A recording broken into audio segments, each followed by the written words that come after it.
Hello, fellow dimensional story enjoyers.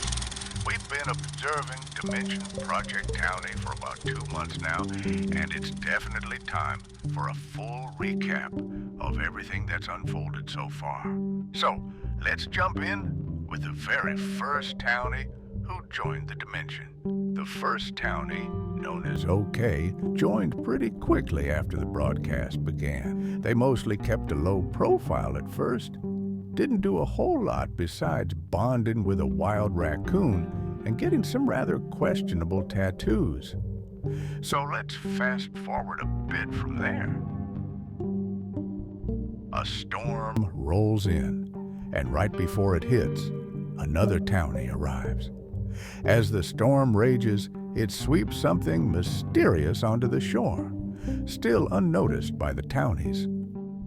Some time passes, and now Maris arrives in the Dimension. With the community growing, the Townies decide it's time to start building a farm. While working on the fields, now Maris stumbles upon something strange, an orb. Intrigued, Nile Maris teams up with another Townie, Elmar, to investigate this mysterious find.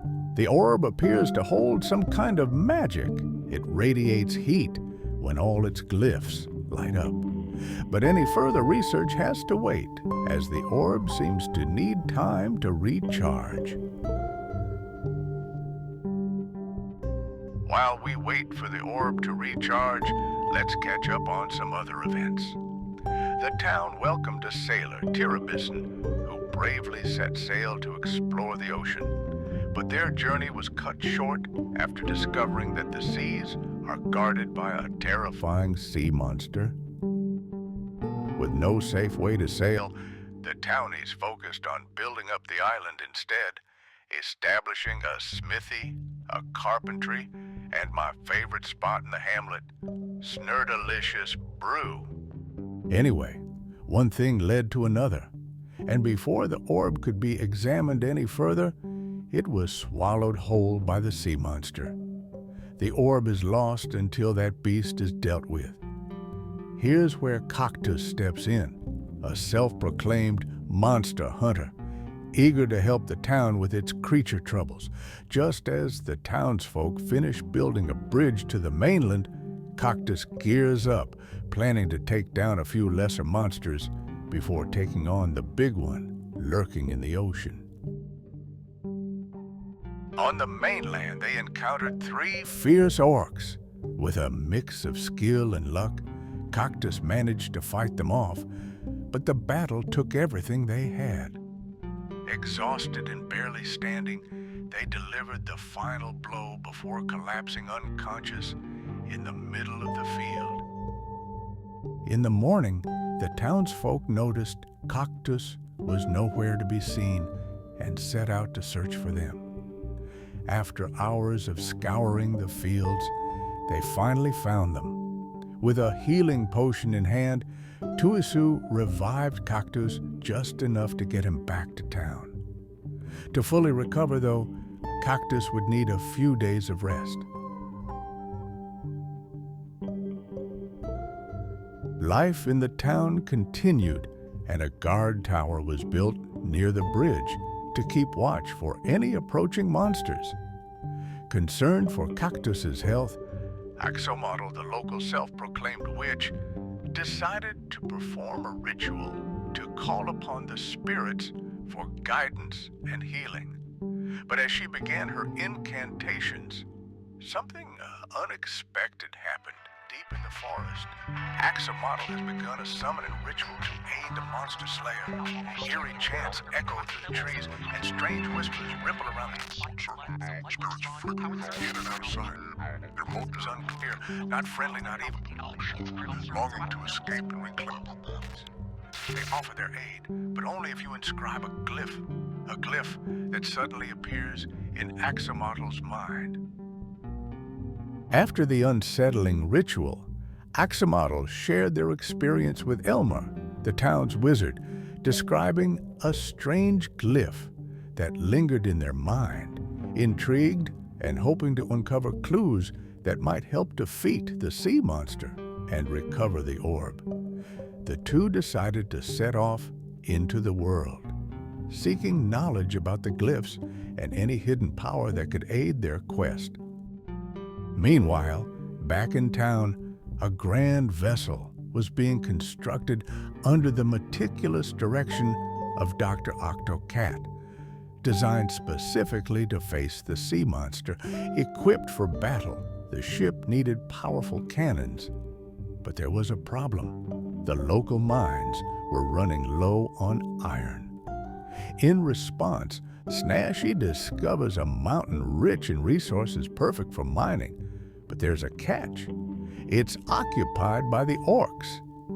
Hearing of this, Cactus, now recovered, takes the initiative to build a training ground, preparing for the next inevitable encounter with the orcs. HJB tries to expand the existing town mines, only to accidentally breach an aquifer.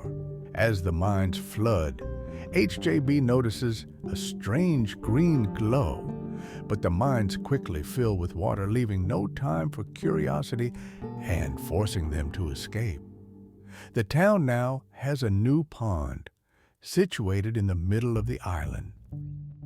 Being resourceful, the Townies decided to use the new Tillman Pond for crop irrigation and soon discovered that the faint green glow seemed to accelerate the plant's growth.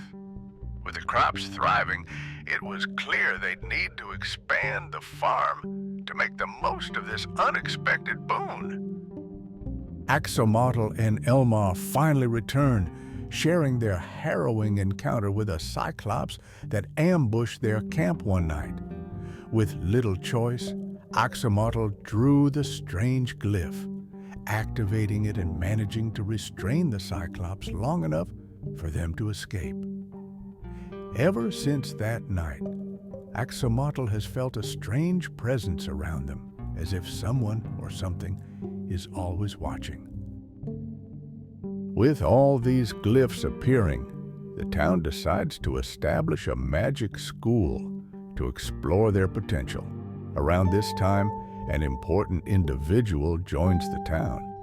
But we'll save their story for later. For now, the guards have reported unusual orc activity near the town. The creatures are growing bolder and approaching the outskirts. In light of this threat, Cactus postpones the planned excursion to confront the sea monster, recognizing that the orc threat requires immediate attention. They set out to hunt down some orcs on their own, while the newly formed knights remain to protect the town.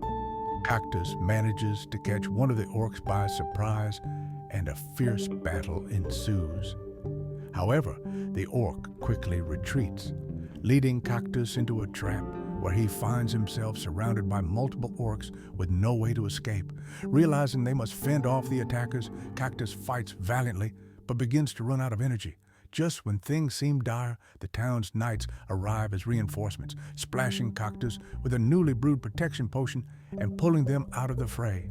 The battle halts as T0R1R steps forward to plead for peace with the orcs. But the creatures refuse to back down, angered by the loss of 3 of their kin at Cactus's hands. In order for peace to be achieved, the orcs demand Cactus's head, threatening to invade if their demands are not met. With the town 54 Townies strong and facing a devastating threat, we'll leave the rest of the story for another time. Or, if you don't want to wait, you can watch the conclusion on Project Townie's TikTok, where you can follow to join the town and even participate in these stories. For more dimensional stories, subscribe here to Tavern Press. And until next time, goodbye everyone, and we'll see you at the next read.